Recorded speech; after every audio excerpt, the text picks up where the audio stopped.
দেশের চলচ্চিত্র দিন দিন উন্নত হচ্ছে।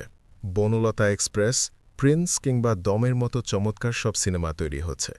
এইসব সিনেমা দেখার পর কোথাও না কোথাও একটা প্রশ্ন তৈরি হয় মনে যে বাংলাদেশের চলচ্চিত্রের শুরুটা কেমন ছিল। চলুন বিষয়টা ঘেঁটে দেখা যাক। বাংলাদেশের চলচ্চিত্রের ইতিহাসে বায়োস্কোপ হল আদিমতম ধাপ। ১৮৯৮ সালে বায়োস্কোপের মাধ্যমেই এদেশে প্রথম চলচ্চিত্র প্রদর্শনীর সূচনা হয়। ১৮৯৮ সালের ২৪ এপ্রিল ঢাকার পাটুয়াটুলির ক্রাউন থিয়েটারে প্রথম বায়োস্কোপ প্রদর্শিত হয়। এটি আয়োজন করেছিল কলকাতার ব্রাডফোর্ড বায়োস্কোপ কোম্পানি। এটি ছিল একটি হাতে ঘোরানো প্রজেক্টর বা কাঠের বাক্স, যার ছিদ্র দিয়ে দর্শকরা স্থির চিত্র বা খুব ছোট ফিল্ম ক্লিপ দেখতেন। মূলত রানী ভিক্টোরিয়ার হীরা জয়ন্তী, গ্রিক তুর্কি যুদ্ধ বা ছোট ছোট খবর এতে দেখানো হতো। পরবর্তীতে মানিকগঞ্জের হীরালাল সেন ১৮৯৮ সালে রয়্যাল বায়োস্কোপ কোম্পানি প্রতিষ্ঠা করেন। তিনি এ অঞ্চলের প্রথম চলচ্চিত্র নির্মাতা ও প্রদর্শক হিসেবে পরিচিত। বায়োস্কোপ থেকে আধুনিক চলচ্চিত্রের রূপান্তর ঘটে ১৯১৩ সালের দিকে। তখন ঢাকার আরমানিটোলায় একটি পাটের গুদামে প্রথম স্থায়ী বায়োস্কোপ বা সিনেমা হলের যাত্রা শুরু হয়। এর নাম ছিল পিকচার হাউস, যা পরবর্তীতে শাবিস্তান নাম দেয়া হয়।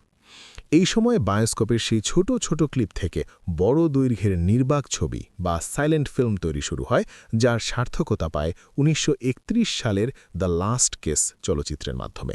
এসবের ধারাবাহিকতায় ১৯৫৬ সালের ৩ অগস্ট তৎকালীন পূর্ব পাকিস্তানে মুক্তি পায় পূর্ণাঙ্গ সবাক চলচ্চিত্র মুখ ও মুখোশ, যা পরিচালনা করেছিলেন আব্দুল জব্বার খান। এরপর ১৯৫৭ সালে বঙ্গবন্ধু শেখ মুজিবুর রহমানের উদ্যোগে পূর্ব পাকিস্তান চলচ্চিত্র উন্নয়ন সংস্থা, যেটি বর্তমানে বিএফডিসি নামে পরিচিত, সেটির বিল পাশ হয় এবং ১৯৫৮ সালে এটি প্রতিষ্ঠিত হয়।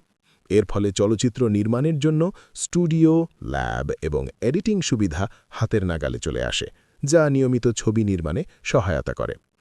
১৯৭১ সালের যুদ্ধের পর ১৯৭২ সালে মুক্তি পায় স্বাধীন বাংলাদেশের প্রথম চলচ্চিত্র ওরা ১১ জন, যা যুদ্ধের প্রেক্ষাপটে নির্মিত। ৭০-এর দশকেই সাদা কালো থেকে চলচ্চিত্র রঙিন হওয়া শুরু করে, যা দর্শকদের নতুন অভিজ্ঞতা প্রদান করে। ২০০০ সালের পর থেকে ধীরে ধীরে সম্পূর্ণ ডিজিটাল প্রযুক্তিতে চলচ্চিত্র নির্মাণ ও প্রদর্শন শুরু হয়। ২০১২ সালের দিকে জাজ মাল্টিমিডিয়া শতাধিক সিনেমা হলে ডিজিটাল প্রজেকশন সিস্টেম স্থাপন করে পুরো ইন্ডাস্ট্রিকে ডিজিটালে রূপান্তর করে। বর্তমানে উচ্চ বাজেটের চলচ্চিত্র উন্নত টেকনিক্যাল কাজ, ভিএফএক্স এবং সাউন্ড ডিজাইন ব্যবহার করে আন্তর্জাতিক মানের ছবি নির্মিত হচ্ছে। তাছাড়া বর্তমান সময়ে সিনেমার আধুনিক সংস্করণের অন্যতম উদাহরণ হল ওটিটি প্ল্যাটফর্মের উত্থান, যেখানে ওয়েব ফিল্ম ও সিরিজ বিশ্বজুড়ে দর্শকপ্রিয়তা পাচ্ছে। দেশের চলচ্চিত্র আরও উন্নত হোক এবং আরও চমৎকার সব সিনেমা তৈরি হোক, এমন আশা নিয়েই ভিডিওটি শেষ করছি। ভিডিওটি ভালো লাগলে একটি লাইক করবেন। তাছাড়া দেশের সিনেমা নিয়ে আপনার মূল্যবান মতামতটি আমাদের অবশ্যই কমেন্টে জানাবেন।